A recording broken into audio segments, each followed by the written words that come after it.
మేము ఏం మాట్లాడుకుంటే నీకెందుకే? నీ పని నువ్వు చూసుకో. అందుకే వచ్చాను.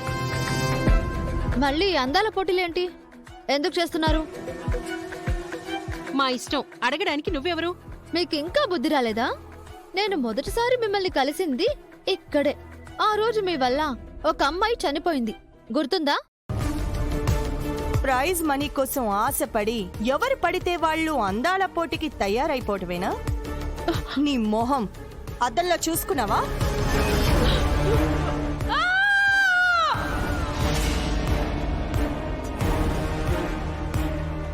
ఆ రోజు నేను మీ చంప పగలగొట్టాను, అయినా మీకు బుద్ధి రాలేదన్నమాట.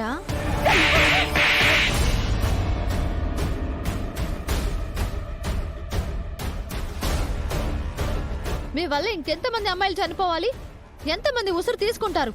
మీ వ్యాపారాల కోసం ఆడపిల్లల ప్రాణాలతో ఆడుకుంటారా? మా వల్ల ఎవరు చనిపోరే. అందం చందం లేని నీలాంటి అనాకారులే చస్తారు. ఈ అహంకారమే వద్దు అనేది. ఆ రోజు చంప మీద కొట్టి మరీ చెప్పాను. ఆ రోజు నువ్వు నా చెంప మీద కొట్టావు కాబట్టే ఈ రోజు నేను నీ జీవితం మీద కొట్టాను. రామ్ చేతే నిన్ను గెంటించాను. మా ఇంట్లో నీ దరిద్రం లేకుండా పోయింది సీత. మేమిప్పుడు చాలా సంతోషంగా ఉన్నాము. ఇక మాకన్నీ మంచి రోజులే. అతి త్వరలో నువ్వు ఊహించని చావు దెబ్బతీస్తాను. రెడీగా ఉండు. ఆగత్తా.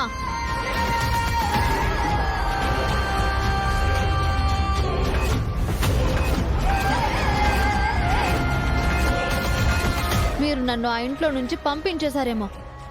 రామమ్మ మనసులో నుంచి కాదు. నా వల్ల మీకు దరిద్రం పోదు, దురదృష్టం వెంటాడుతుంది. నేను ఊహించని దెబ్బ మీరు కొట్టడం కాదు, మీ మతులు పోయే దెబ్బ నేను కొడతాను. దానికి రెడీగా ఉండండి. చూద్దాం ఎవరు ఎవరిని దెబ్బ కొడతారు. ఏంటి సీత నువ్వు చెప్పేది? అరే, మహాలక్ష్మి గారు మళ్ళీ పాత రోజుల్లోకి వెళ్ళిపోయి బ్యూటీ కాంటెస్ట్లకు తిరుగుతోందా? అవును, మహాలక్ష్మి అత్తయ్య అందగత్తెల వేట మళ్ళీ మొదలుపెట్టింది. ఆవిడ గారికి మొదట్నుంచి అందం అంటే పిచ్చి, ఫ్యాషన్ అంటే మోజు. అందుకే నువ్వు తనకి తగిన కోడలివి కాదని తన ఫీలింగ్.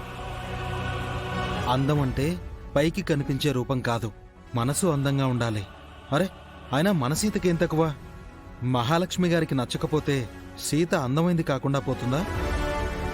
అసలు విషయం అందం కూడా కాదు కిరణ్. ఒకసారి సీత బ్యూటీ కాంటెస్ట్ లో మహాలక్ష్మి వదిన చెంప పగలగొట్టి అక్కడ అందరి ముందు అవమానించింది. అందుకే ఆవిడికి సీత అంటే అంత కోపం. ఈ రోజు కూడా ఆవిడ చంప చళ్ళు అనిపించి పరువు తీద్దామనుకున్నాను పిన్ని. కానీ నన్ను సెక్యూరిటీ వాళ్ళు లోపలికి వెళ్ళనివ్వలేదు. అయినా మహాలక్ష్మి గారు ఇప్పుడెందుకు బ్యూటీ కాంటెస్ట్ పెట్టినట్టు? ఏముంది, సీత బయటికొచ్చేసింది కదా. తనకి నచ్చిన కోడల్ని తెచ్చుకోవడానికి ఇలా బ్యూటీ కాంటెస్ట్లు పెట్టి ఒక అందమైన అమ్మాయిని రామ్కిచ్చి పెళ్లి చేయాలని ప్లాన్ చేస్తుంటుంది.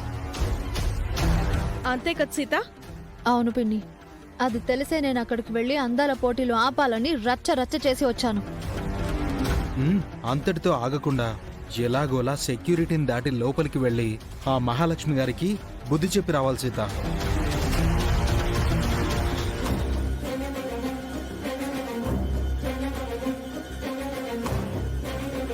నువ్వుండగా రామ్కి మరో పెళ్లి చేస్తుందా? అరే, అంతా ఆవిడిష్టమేనా?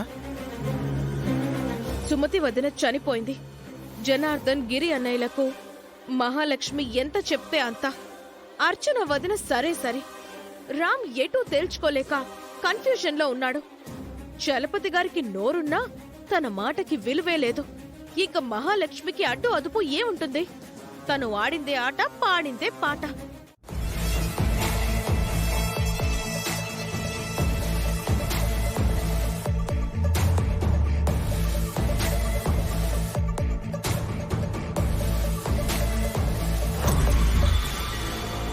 Once again, congratulations. Don't touch me.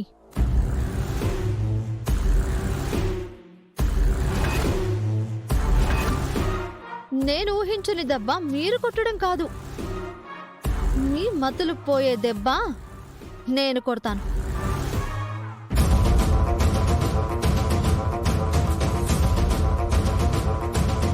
ఆ, ఏంటి మహా అంతగా ఆలోచిస్తున్నావు?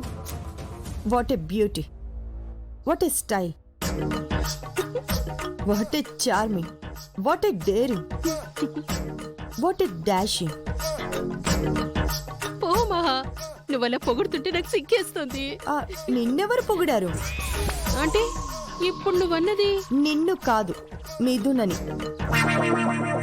అది సీతలా ఉంది కానీ సీత కాదు. సీత కాదని అంత కన్ఫర్మ్గా ఎలా చెప్తున్నావు? కాస్త డౌట్ ఉంది కానీ అది మిథునే. దాన్ని మన ఇంటికి తీసుకొచ్చేద్దాం అనుకుంటున్నాను. అంటే ఆ పిల్లతో రామ్కి పెళ్లి చేద్దాం అనుకుంటున్నావా? రామ్కి కాదు, గౌతమ్కి. గౌతమ్కా? అవును, నా కొడుకు గౌతమ్కిచ్చి పెళ్లి చేసి మిథునని నా కోడలుగా చేసుకోవాలని. ఏంటి గౌతమ్ నీ కొడుకా? ఆ, అదే మా అక్క కొడుకు. అంటే నా కొడుకే కదా. అయినా మీ అక్క కొడుక్కి నువ్వు పెళ్లి చేయడం ఏంటి మహా? నా కొడుకు లాంటి వాడికి నాకు నచ్చిన అమ్మాయితో పెళ్లి చేస్తే తప్పేంటి? సీత ఇంట్లో లేదు కదా అని నీ ఆశలు ఆలోచనలు ఆకాశాన్ని అంటుతున్నాయి మహా. ఉంటే మాత్రం సీత ఏం చేస్తుంది? అయినా ఈ ఇంటికి రావడానికి సీతకి ధైర్యం ఉండాలిగా.